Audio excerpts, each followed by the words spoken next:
நிலக்கரி சுரங்க ஊழல் தொடர்பான விசாரணை அறிக்கையை உச்சநீதிமன்றத்தில் தாக்கல் செய்வதற்கு முன் மத்திய சட்ட அமைச்சர் அஸ்வனி குமாரிடம் காட்டியதாக உச்சநீதிமன்றத்தில் சிபிஐ ஒப்புக்கொண்டுள்ளது.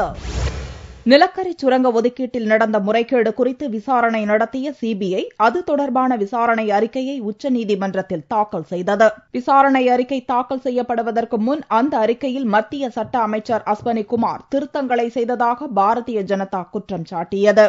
குற்றச்சாட்டை மத்திய அரசு திட்டவட்டமாக மறுத்து வரும் நிலையில் சிபிஐ இயக்குநர் ரஞ்சித் சின்ஹா வெள்ளியன்று உச்சநீதிமன்றத்தில் 2 பக்க அபிடவிட்டை தாக்கல் செய்தார். அதில் உச்சநீதிமன்றத்தில் தாக்கல் செய்வதற்கு முன் சிபிஐயின் விசாரணை அறிக்கை சட்ட அமைச்சர் அஸ்வனி குமாருடன் பகிர்ந்து கொள்ளப்பட்டது என்று ஒப்புதல் தெரிவித்துள்ளார். அஸ்வனி குமார் வேண்டுகோளின் அடிப்படையில் அறிக்கையை அவருடன் பகிர்ந்து கொண்டதாகவும் அதேபோல பிரதமர் அலுவலகம் மற்றும் சுரங்க அமைச்சக இணைச் செயலர் அளவிலான அதிகாரிகளுடனும் விசாரணை அறிக்கை பகிர்ந்து கொள்ளப்பட்டதாகவும் சிபிஐ இயக்குநர் ஒப்புக்கொண்டுள்ளார். புதிதாக தாக்கல் செய்யப்படும் இந்த அறிக்கை எந்த அரசியல்வாதியுடனும் பகிர்ந்து கொள்ளப்படவில்லை என்றும் கூறிய ரஞ்சித் சின்ஹா, வருங்காலத்திலும் இந்த வழக்கு தொடர்பான எந்த அறிக்கையையும் அரசியல்வாதிகளிடம் பகிர்ந்து கொள்ள மாட்டோம் என்றும் உறுதிமொழி அளித்துள்ளார். நிலக்கரி சுரங்க ஊழல் தொடர்பான சிபிஐ அறிக்கையை மத்திய அமைச்சருக்கு தெரிவிக்கவில்லை என்று உச்சநீதிமன்றத்தில் சிபிஐ வக்கீல் ஏற்கனவே தெரிவித்திருந்த சூழலில் சிபிஐ இயக்குநரின் 2 பக்க ஒப்புதல் அறிக்கை சிபிஐக்கு மட்டுமின்றி மத்திய அரசுக்கும் கடும் நெருக்கடியை